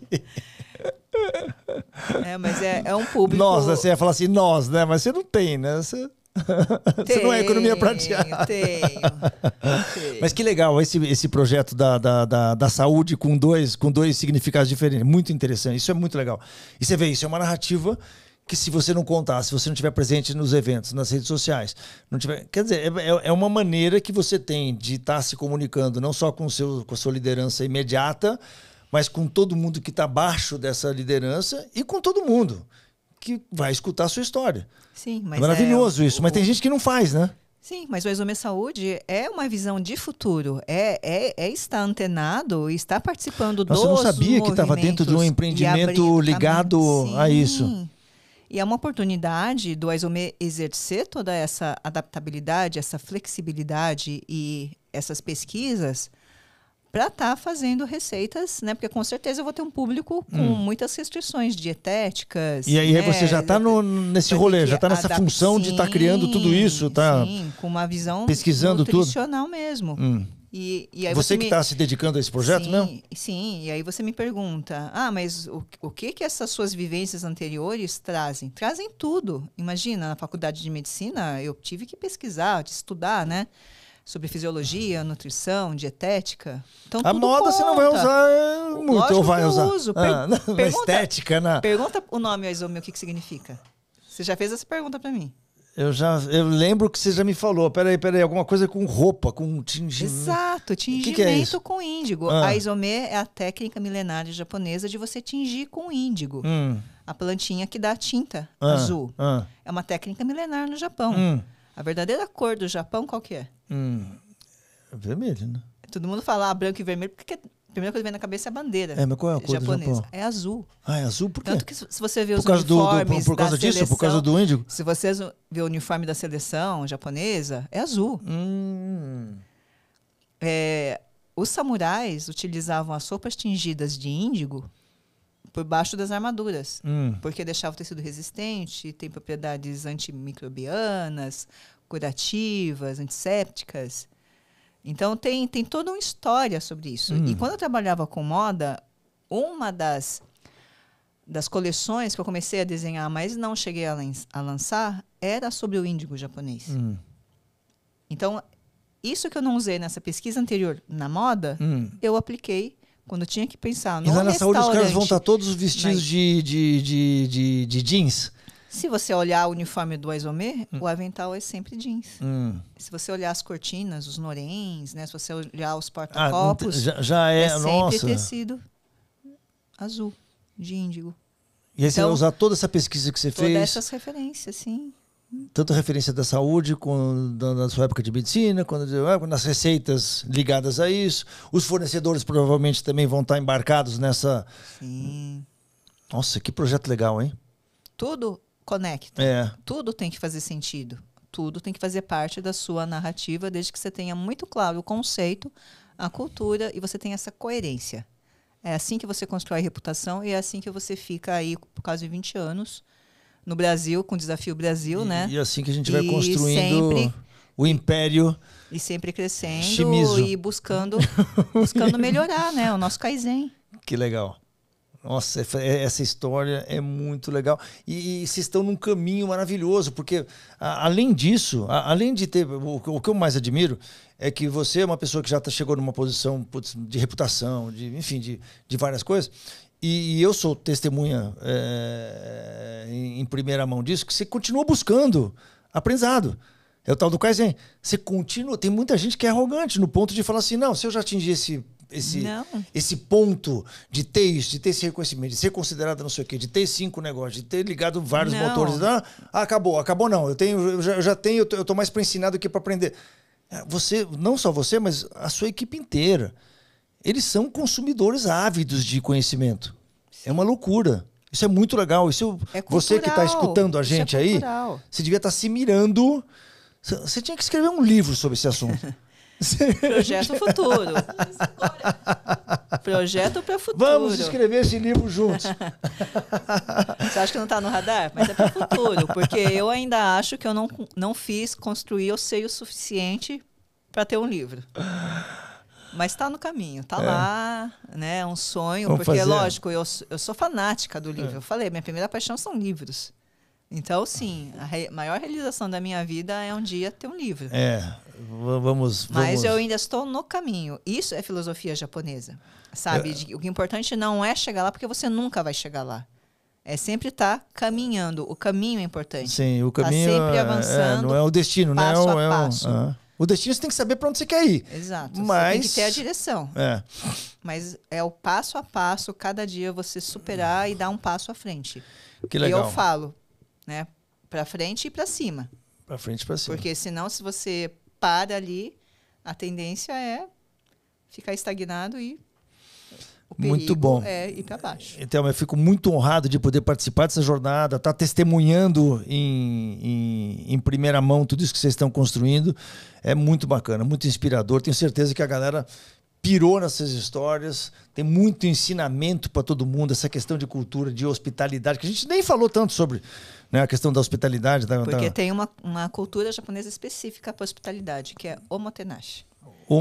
Omotenashi. Omotenashi. Omotenashi. É a hospitalidade japonesa. É o que? A designação da palavra? Sim, é a filosofia japonesa, né, quando a gente pensa em hospitalidade.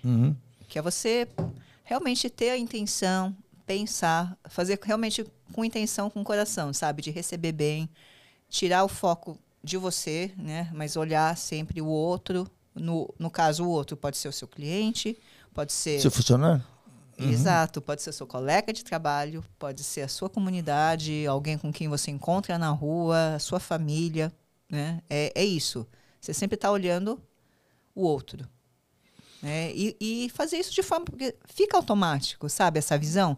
E pensar as coisas nos mínimos detalhes, porque às vezes é o detalhe que surpreende, que dá aquele a mais. Você cuidar primeiro da pessoa que está atendendo o cliente antes de querer que ele atenda o cliente bem. Porque não é a venda. Lógico que a venda é importante.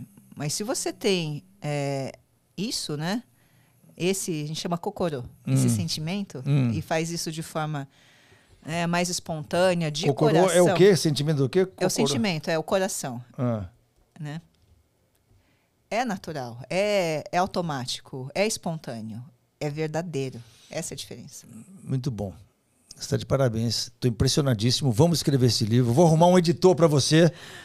A gente vai escrever esse livro rapidamente, porque o Brasil precisa escutar essa história. Porque eu não sei quanto, né, a gente tenta atingir um maior número de pessoas, mas não é todo mundo que tem que vai conseguir escutar essa história. Thelma, você está de parabéns. Obrigada. E obrigado por esse papo, foi maravilhoso. Não, a sua história é fantástica também, imagina. Obrigado, querida. Você nem falou do salmão. Do salmão. Vamos falar rapidamente do salmão. Vai lá, conta. Não, mas eu quero saber o que você vai fazer com o salmão. Você já deu um spoiler que você vai introduzir o salmão. Me conta como. Então, não é que eu tenho nada contra o salmão, mas a partir do momento que eu fui buscar a origem do sushi no Japão, ainda mais esse sushi que viralizou, né, que é o nigiri sushi, a raiz é ali em Tóquio, particularmente Edo, que era o nome antigo de Tóquio, a Bahia, onde desembarcavam os pescados frescos, e o sushi, que o pessoal adora hoje, surgiu como comida de rua. Era feito nas barraquinhas ali, ao lado da Baía de Tóquio. Tinha o arroz avinagrado, você colocava lá um pedaço do peixe que tinha acabado de ser pescado ali? Isso, o fruto do mar, e a pessoa saía, comia. Né? Rápido, fast food. Primeiro fast food. O sushi era fast food, olha só. As pessoas não têm essa conexão. Só que ali na Baía de Tóquio, não tem salmão. No Japão, se você fosse... Assim como no Brasil também não tem, né? Algumas décadas atrás, não se comia salmão cru no Japão. Salmão, às vezes, comia grelhado, cozido, ok. Principalmente nas regiões onde tem salmão, selvagem, natural, mas não se comia cru. Mas não no Japão. No Japão tem? Tem regiões que tem salmão selvagem? Em algumas regiões tem. Só que nunca se comia salmão cru. de rio? Nunca se comeu cru, por quê? Tem alguns casos que você sabe que o salmão pode dar parasitoses que passam para os humanos. Então, sempre se comeu salmão grelhado, cozido no Japão, em algumas regiões. Partiu daí, primeiro, por que eu não coloco salmão no meu cardápio? Essa referência japonesa. Eu até tinha salmão grelhado antes, fazia preparações clássicas com salmão grelhado, tá? Mas não servia no sushi. Até o grelhado eu tirei para não dar confusão, porque o cliente chegava lá e falava, mas você tem grelhado, por que você não vai servir sushi de salmão para mim? E até explicar essa história e o cliente entender, então eu falei, não, eu não sirvo salmão. Por muitos anos eu bati nessa tecla, por causa disso que você falou também. Salmão não tem no Brasil. E eu tenho uma grande responsabilidade. Restaurante japonês, na verdade, tem uma grande responsabilidade. Porque até ele chegar fresco, e aí passa pelo... Primeiro vai lá para Itajaí, já deu 2 dias. Exato. Aí depois vem para não sei aonde, já deu 3 dias. Vai até chegar em São Paulo, já deu 5 dias. Né? Ele fresco, né? Tem que ter... Então, você tem que ter responsabilidade para servir peixe cru. Esse é um fator. Mas o outro... Aqui no Brasil eu tenho uma grande costa e eu tenho uma variedade própria aqui do Brasil. E outra, eu estou em São Paulo. São Paulo, eu tenho o maior entreposto de produtos da América Latina. Eu tenho acesso a pescados do Brasil inteiro, frescos.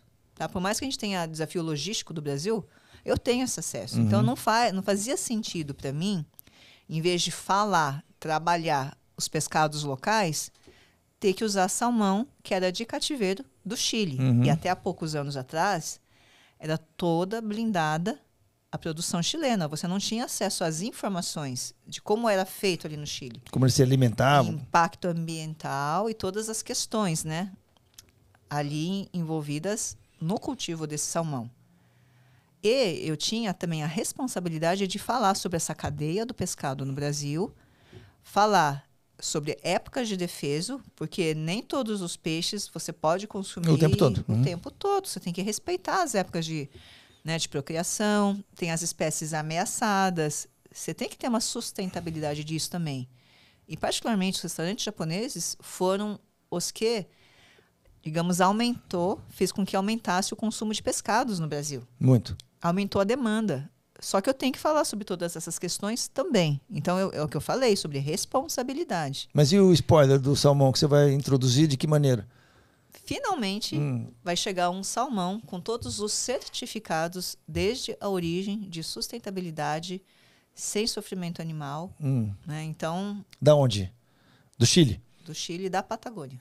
Da Patagônia? Uma lá planta de baixo. específica, vai ter essa rastreabilidade desde o início.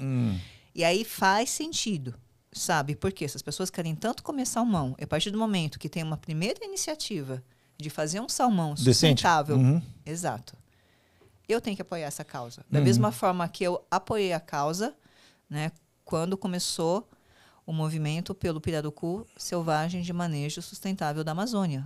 O Aizomê é o que mais vendeu pirarucu. Eu apoiei a causa, porque ajudando as comunidades ribeirinhas ali, que fazem esse manejo do pirarucu, a gente está protegendo os rios, você conhece as florestas. Selva? O restaurante da Selva? Sim, sim. Eles fazem um trabalho fantástico de trazer o pirarucu lá das comunidades. Exato. A gente tem que apoiar as causas certas. Então, da mesma forma que eu apoiei pirarucu, e o Aizomê hoje é um fenômeno que vende pirarucu com receitas, técnicas, temperos japoneses, e o pessoal fica louco. É muito Aliás, louco, todo estrangeiro que vem para o Brasil e prova o pirarucu fica alucinado. Gente, olha só a riqueza que a gente tem e a gente não valoriza. É porque o cara está acostumado a morder alguma coisa na boca e pensar mais na referência externa do que na boca dele, né? E tem preconceito. É peixe de rio, é ruim, tem gosto de barro, de terra. E não tem. Pirarucu é uma carne branca, firme, suave, delicada. É fantástico. Tem até cliente meu que às vezes não conhecia antes, né? Às vezes até recebe no delivery e fala, vocês mandaram errado, eu não pedi peito de frango. De tão branca e delicada que é a carne, porque não tem sabor mesmo, forte. Né? E acha que a gente mandou filé de frango. E é o pirarucu. Então, quer dizer que a novidade é que teremos, então, na saúde, teremos, ou vai ser em todo lugar que você vai introduzir o salmão? A princípio tem gente que vai soltar rojão, né? Chegou o salmão, Chegou o salmão. Mas por quê? Porque a gente tem que apoiar Quando as que chega o salmão? Certas. Vamos ver, a gente está no processo. Inclusive, Janeiro de 26, o restaurante tem que se certificar, né? Porque é toda uma cadeia de custódia. Olha só, o trabalho é sério, tá? Então, se eu estou pondo salmão no cardápio, não é aleatoriamente, não é porque eu me vendi aí, né? Exato. Você vai ter que se explicar. Eu vou ter que me explicar muito. Muito bom. Por quê? Mas você vê, a gente não pode ser fechado. A gente tem que ter sempre consciência e entender, né, o grande cenário, ter visão de futuro, pensar estrategicamente para poder fazer as decisões certas e apoiar as causas que importam. Muito bom. Eu admiro muito esse trabalho. Thelma, mais uma vez, obrigado por esse momento único para minha audiência. Tenho certeza que a galera vai pirar com esse episódio e a gente vai continuar evoluindo junto. Vamos ver. Obrigado pela participação. Obrigada. Peraí, antes de sair, deixa eu te lembrar uma coisa. Comenta aqui embaixo qual foi a sua maior sacada, a maior sacada que você tirou desse podcast. E não sai sem ver um dos vídeos que estão aparecendo aqui na telinha. Pode ser que essa seja a sua grande virada, a sua grande alavanca do seu negócio.